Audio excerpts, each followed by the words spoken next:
Good morning and welcome, everyone. We are glad to have you join us at the Unitarian Universalist Congregation of Asheville.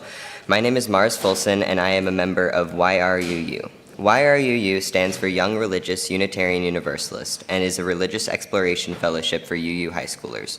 All of the youth leaders today are a part of our YRUU cohort, and together with our advisors Langdon Martin, Margaret McAllister, Joanne Fox, and Chris Sobin, and religious educator Jen Johnson and my mother, Reverend Audette, we have crafted this service.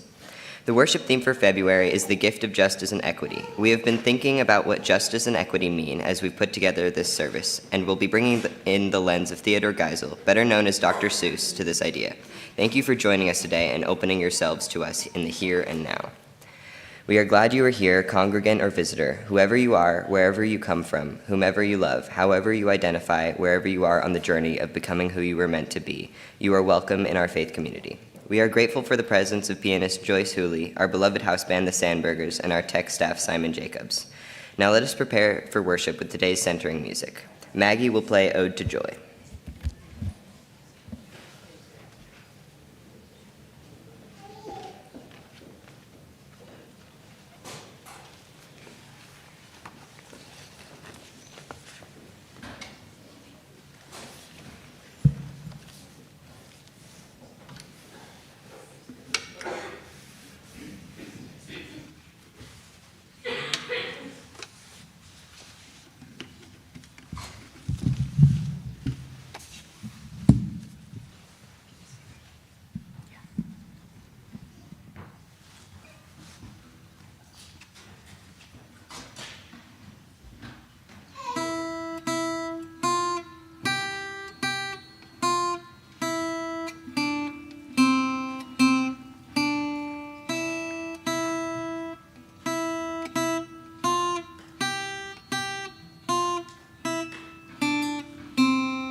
My name is Jack Fleming.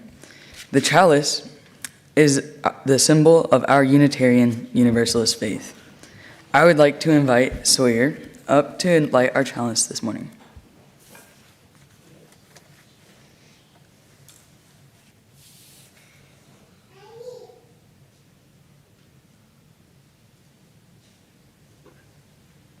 Thank you. This morning's chalice lighting words are an excerpt from Oh, the Places You'll Go by Dr. Seuss. You are you. That's truer than true. There's no one alive who is youer than you. And now my friend Bella will come and narrate our modern day parable. Good morning. My name is Bella, and I will be narrating our story today, The Sneetches by Dr. Seuss. Now, the setting is on a beach, beach, in fact, which may not be that far from here. Notice how some Sneetches have stars on their bellies and some don't. A morphological trait that is central to Sneetch culture. As we perform this story, please be thinking about how you think it might relate to this month's worship theme of justice and equity. There will be an opportunity to reflect at the end. Also, later on in the story, there will be an opportunity for some of you who would like to become Sneetches to join us. So, without further ado, the Sneetches. Now, the star-belly Sneetches had bellies with stars. The plain-belly Sneetches had none upon theirs. Those stars weren't so big, they were really so small, you might think such a thing wouldn't matter at all. But because they had stars, all the star-belly Sneetches would brag we're the best kind of Sneetch on the beaches. With their snoots in the air, they'd sniff and they'd snort. Will have nothing to do with the plain belly sort. And whenever they met some, when they were out walking, they'd hike right on past them without even talking. When the star-bellied children went out to play ball, could a plain belly get in the game? Not at all. You could only play if your bellies had stars, and the plain-bellied children had none upon theirs. When the star-bellied sneeches had frankenfurter roast, or picnics, or parties, or marshmallow toast, they never invited the plain-bellied sneeches. They left them out in the cold and the dark of the beaches. They kept them away, never let them come near, and that's how they treated them, year after year. Now, let us pause for a moment and sing together. Please rise in body or in spirit to sing hymn 1053, How Could Anyone? Words can be found on the screen behind me or in your teal hymnals. We'll sing it at once.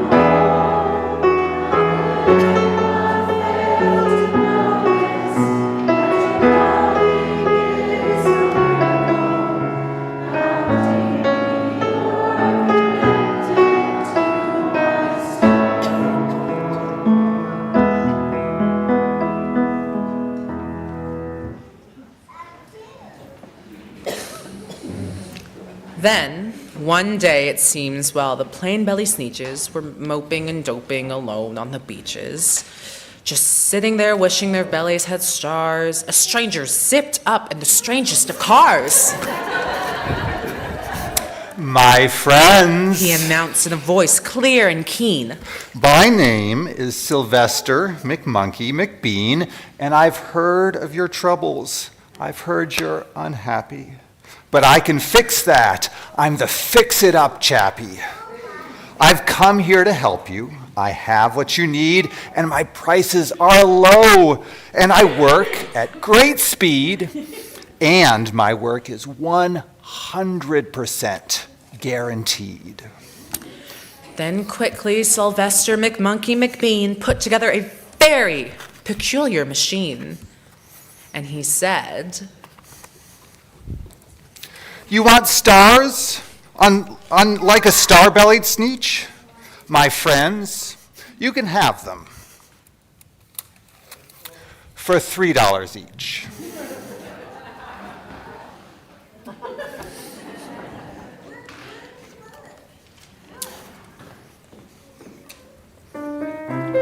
So they clambered inside, and the big machine roared. It clonked, and it bonked, and it jerked, and it burked, and it bopped them about. But the thing, it really worked.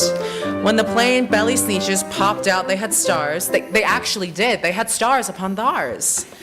Then they yelled at the ones who had stars from the start. We're exactly like you. You can't tell us apart. We're all just the same now, you snooty old smarties, and now we can come to your Frankenfurter parties. Good grief, groaned the ones who had stars at the first. We're still the best sneeches, and they are the worst. But now, how in the world will we know? They all frowned, if which kind is what, or the other way around. And then up came McBean with a very sly wink, and he said, Things are not quite as bad as you think. So you don't know who's who, that's perfectly true. But come with me, friends. You know what I'll do? I'll make you again the best sneeches on beaches, and all it will cost you is $10 eaches. Belly stars are no longer in style, said McBean. What you need is a trip through my star-off machine. This wondrous contraption will take off your stars, so you won't look like sneeches who have them on theirs. And that handy machine worked very precisely, removed all the stars from their tummies quite nicely. And then with snouts in the air, they paraded about, and they opened their beaks, and they let out a shout. We know who is who, now there isn't a doubt. The best kind of sneeches are the sneeches without. And then, of course, those with stars got frightfully mad. To be wearing a star now was frightfully bad. And then, of course, old Sylvester McMonkey McBean invited them into his star-off machine. And then, of course, from then on, as you probably guess, things got into a horrible mess. All the rest of the day on those wild, screaming beaches, the fix-it-up chappie kept fixing up sneeches. Off again, on again, in again, out again, through the machine they raced round and round again. Changing their stars every minute or two, they kept paying money, they kept running through, until neither the plane nor their star bellies knew whether this one was that one, or that one was this one, or which one was what one, or what one was who.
And then, when every cent of their money was spent, the fix-it-up chappie packed up, and he went. And he laughed as he sauntered away up the beach. They never will learn. No, you can't teach a sneetch. But McBean was quite wrong, I'm quite happy to say. The sneetches got really quite smart on that day. The day they decided that sneetches are sneetches, and no kind of sneetch is the best on the beaches. That day all the sneetches forgot about stars and whether they had one or not upon theirs. Now, as we begin to reflect on this story, I invite you to rise and body or spirit to sing again. Together, we're going to sing hymn 148 from the Gray hymnal, Let Freedom Span Both East and West.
Now, let us take some time to reflect on this story together. And we invite everyone to speak, but we especially would like to hear from our children.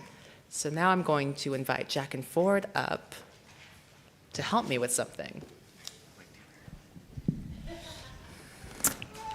Now, I have some wondering questions for you. If you'd like to speak, please raise your hand, and one of our Sneetches, Jack or Ford, will bring you the microphone.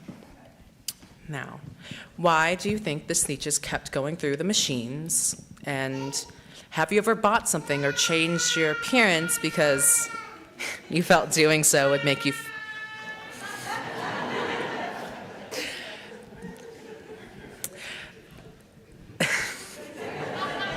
I'm just going to restart the question. How about that? Now, why do you think the Sneetches kept going through the machines? And have you ever bought something or changed your appearance because you felt doing so would make you feel better about yourself or to better fit in? And did it work? Now, raise your hand if you would like to answer, and we'll have one of our Sneetches come.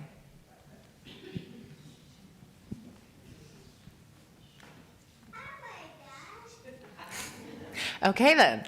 I'll move to the next question. As I mentioned... Okay, thank you, Reverend Audette. Yeah, all the time. Does anybody notice that I'm wearing makeup right now? I've always worn makeup because it makes me feel better, but I'm thinking about it when I'm showing up in public, and I have questions about that. Thank you. Oh, we got another hand. Because then it would be fair if they could just not have star bellies and have star bellies and not have star bellies.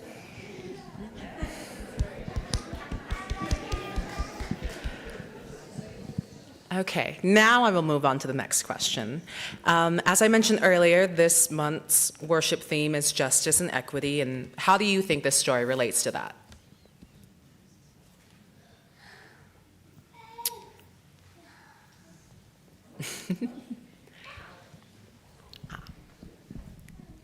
Because they weren't equal to each other because they thought they were better because they looked different. Yes, thank you. And in terms of equity, they're not treating each other the way they want to be treated. Treat others how you would like to be treated. Yes. Any last? Oh, we have one more over this way. What struck me was the access to parties, the access to games, the access to food, and it was determined on something you couldn't control, which is whether you had a star or not. So suddenly they had a power that could control that, and that's why they kept going in and out the machine, because I think all of them wanted to have access to things that would be important for life. Yes.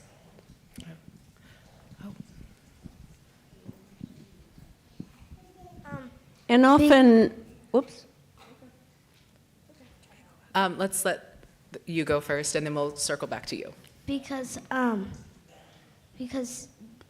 the stages that at first that had star bellies just wanted the special stuff to be for them and not for the other Sneetches. Mm-hmm. So they kept changing to make sure that they were different from the others, so they got special things. Yes.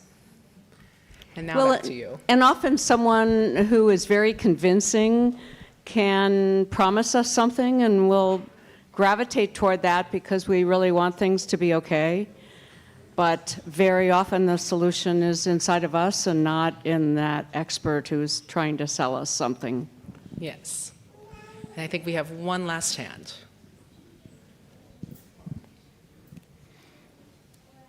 I feel like overall the story is a proof that if we get distracted by differentiation and profit, then we'll usually end up with nothing, because we'll have not kept our focus in the right place, which is that we should celebrate differences and not be distracted by them and let them cause us strife. Perfect. Okay, I'm now going to ask my final question. When would you have stopped going through the machines? Would it have been when you ran out of money, or would you have stopped sooner?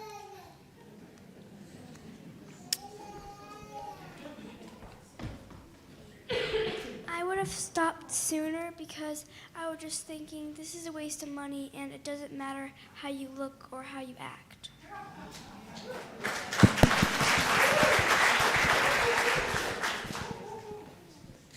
We got one more hand. I would like to think that I would not step into the machine, but it's really hard sometimes when all your friends are compatriots or somebody, again, using makeup, dressing in certain ways, that can be difficult. And so, yes, I would like to say that we would all hopefully not step into the machine or stop before we lose our money, but societal trends can sometimes be difficult to buck. And so. Okay. Do we have any last hands? We do not. So now I would like to invite my friend Jack back to the pulpit for a centering poem and meditation.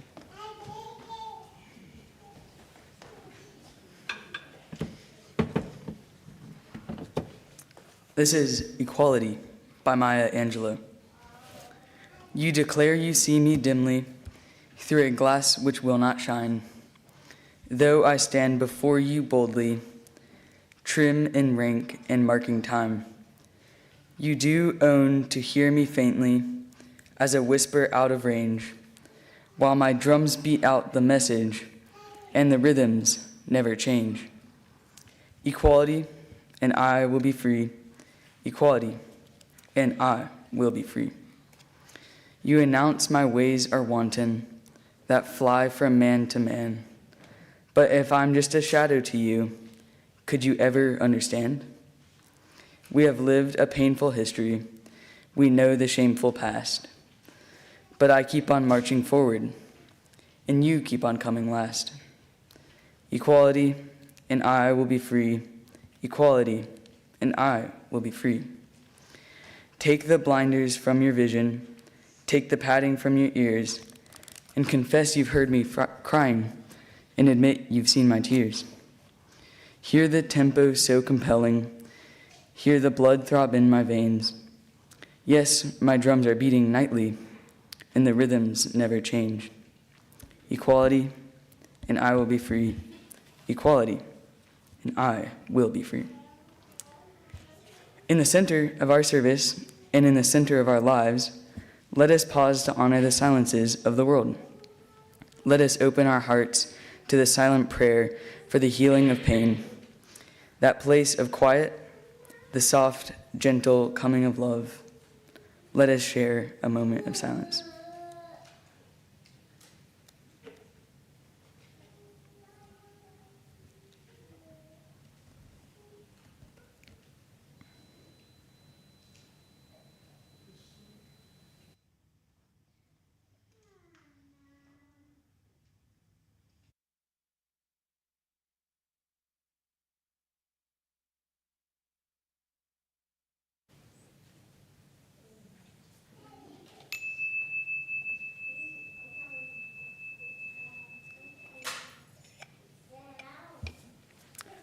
Now I invite my friends Stella and Axe to lead us in our ritual of joys and sorrows.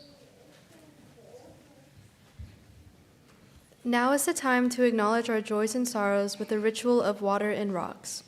For all that grieves our hearts, we add salt to brine the water in this vessel, seeded from the water of our water communion. For all that brings our hearts joy or celebration, we scatter flower petals to symbolize our happiness or contentment. As our ritual begins, we invite you to come down to the center aisle and select a stone to place in the vessel. You may then circle around the side to return to your seat.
If you have shared a joy, know we rejoice with you. If you have shared a sorrow, know you are held in the love and care by this community. We add these last rocks for all the joys and sorrows of our community carried by those who are not present with us today. Our community is one community, gathered or apart. We will now have a musical reflection.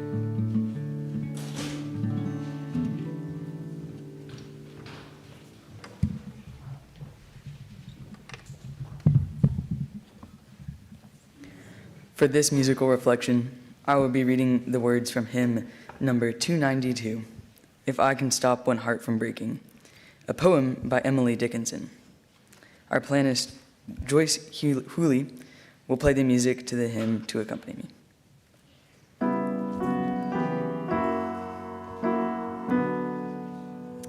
If I can stop one heart from breaking, I shall not live in vain.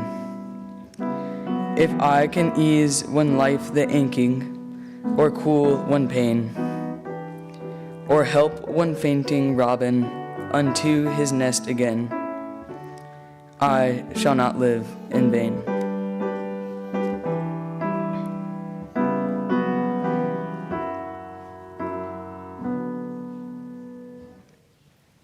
And now, Bella for the epilogue of our story. The Sneetches epilogue was written by our very own Langdon Martin.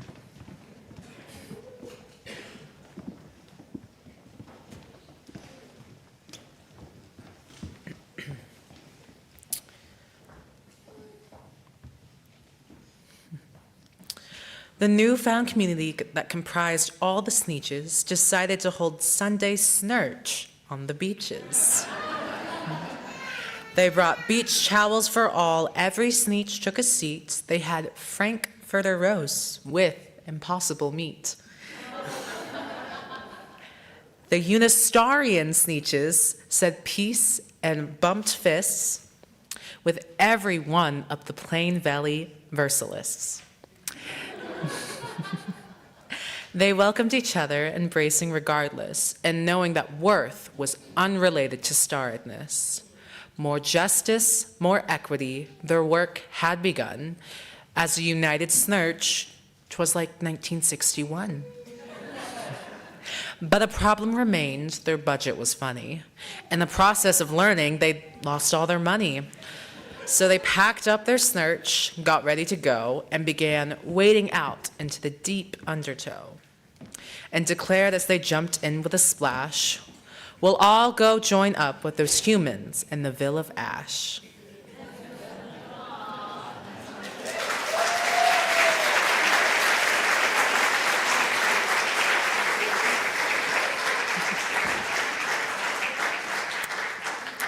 I now would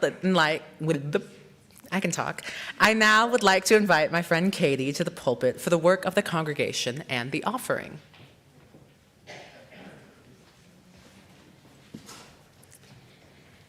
This is the point in our service where we welcome visitors. As I look around, I see quite a few folks here who appear to be Sneetches. I don't think we've ever had a Sneetch, either plain-bellied or star-bellied, grace our service.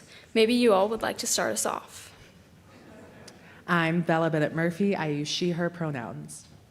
I'm Lucio Martin. I use she, her pronouns. I'm Axwedel. I use they, them pronouns. Mars Fulson, he, him. My name's Stella. I use she, her pronouns. My name's Addie. I use she, her pronouns. I'm Ford, he, him. Jack Fleming, he, him. Maggie, she, her. Katie, she, her.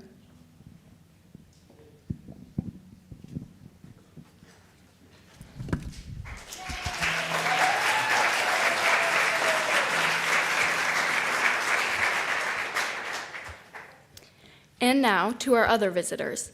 We are glad that you have chosen to join us today, and we'd love to get to know you better. The Sneetches will bring around a microphone. We invite you to raise your hand and introduce yourself and tell us where you're from, so that we may welcome you both now and after the service. Is there anyone who'd like to let us know that you're here?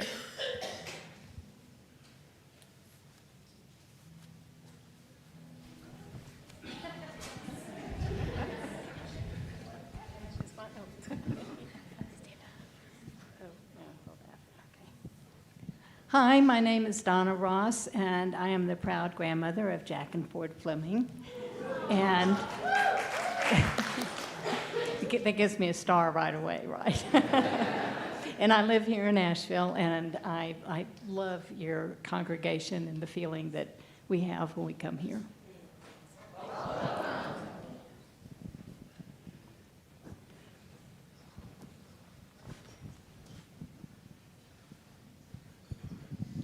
Hi, my name is Corey Oberlin, and this is not my first time, but my first time on my own coming to this congregation and to Universalist Unitarian Church at all.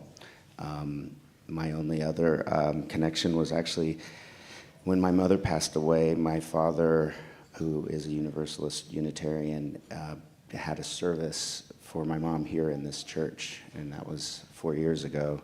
And I remember being really inspired and impressed by everyone's commitment to being helpful and loving towards each other and the community and the world. And so I'm here because I want to be part of that.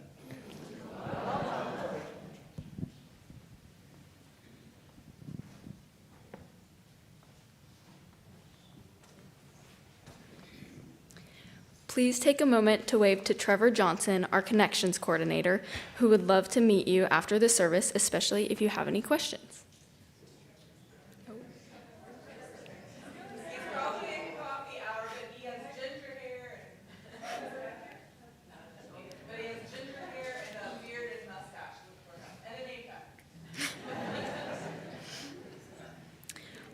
Our announcements run as slides at the beginning of the service. If you miss them, refer to Thursday's weekly e-news, as everything is described there.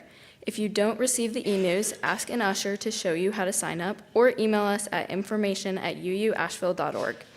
There is also baked ziti for sale after the service, leftover from the big event, which was a super fun time. It's to support our summer youth trip, and you can avoid cooking tonight, so buy some in Sandberg Hall after the service.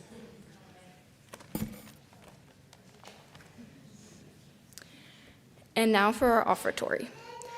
Our community plate recipient today is the YRUU Asheville Hetland Scholarship. To donate to this fund by check, be sure to write community plate in the memo line. You can also donate online. The work and ministries of this congregation are entirely supported by the generosity of the members and friends who are its body, and those who find us for an hour or a lifetime. This is why we celebrate generosity each Sunday with music and thanks. You make us possible, and we give thanks for you.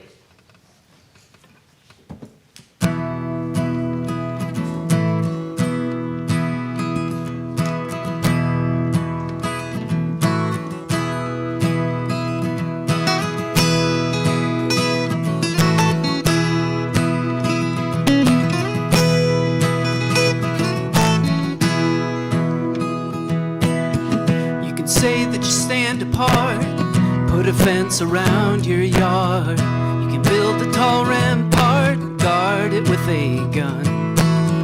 You can dig yourself a moat, burn the bridge and burn the boat. Won't matter that much, you know, 'cause all the world is one. All the world is one.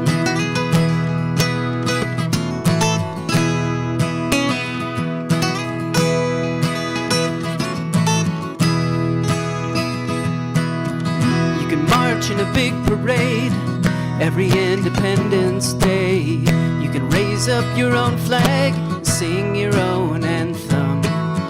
It'll ring out in the air with all the other anthems there, till the winds of the earth declare all the world is one. All the world is one. Go and ask the Buddha when he's sitting under the tree.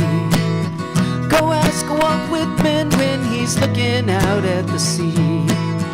Ask Alan Shepard when he's standing up on the moon, staring at that pearl of blue.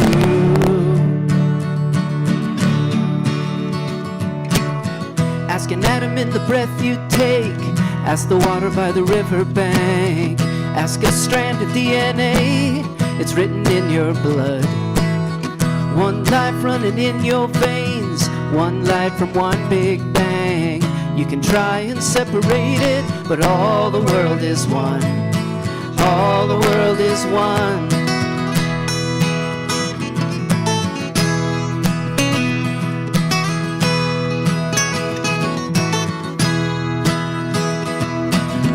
Go and ask the Buddha when he's sitting under the tree.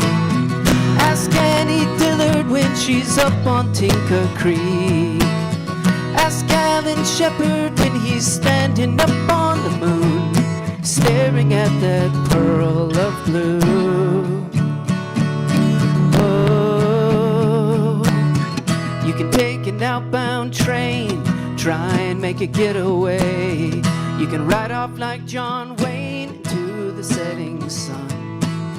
But earthlings don't leave town, we just go round and round until they figure out all the world is one. All the world is one. All the world is one.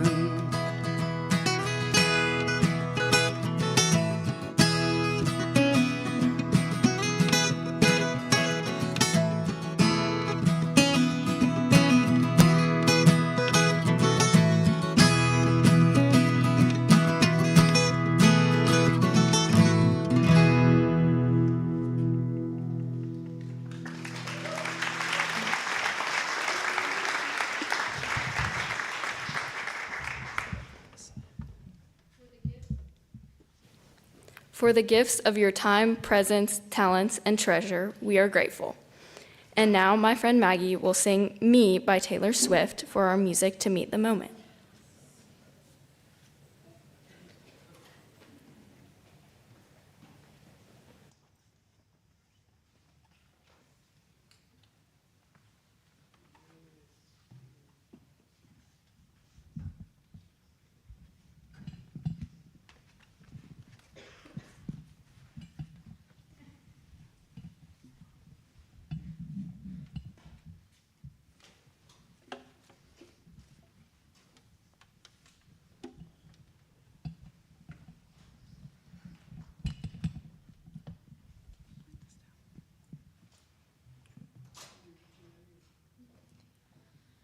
Okay, so since the whole service was about celebrating differences, I chose a Taylor Swift song, and you're probably like, why is she playing Taylor Swift song right now?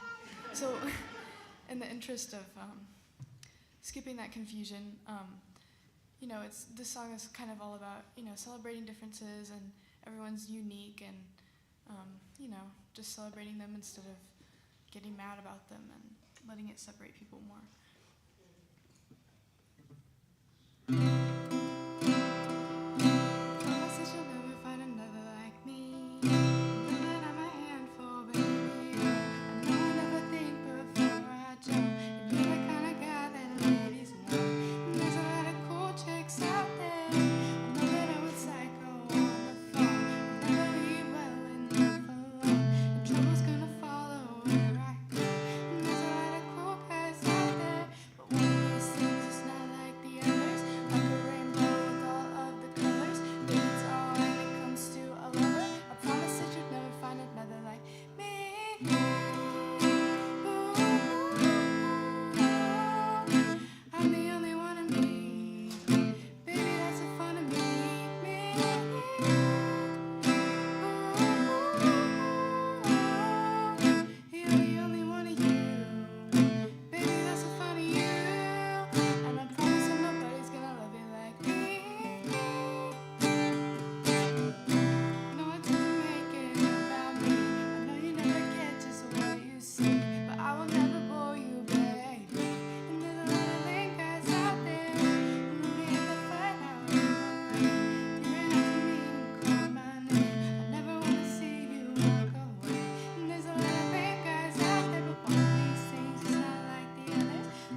Before our closing words, we'd like to take a moment to introduce and thank our YRUU advisors.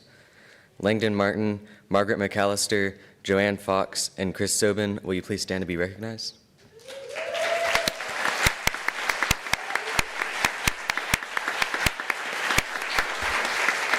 Jack and Mars will bring them flowers. Jack and Mars.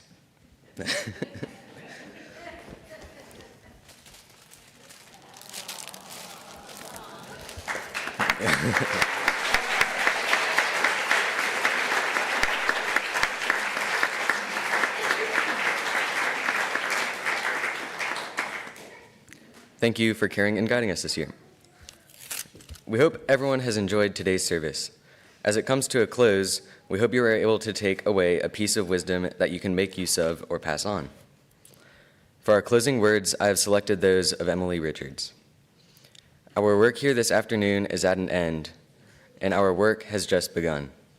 The work of holding one another in this community in love, the work of trusting that we are on the right path, the work of believing that what connects us is stronger than what separates us, the work of engaging in that which makes us whole, the work of deeper understanding and commitment, the work of radical inclusion,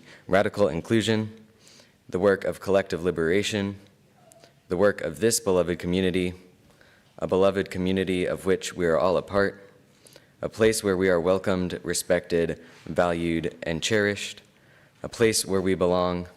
Go in peace. Amen, and blessed be.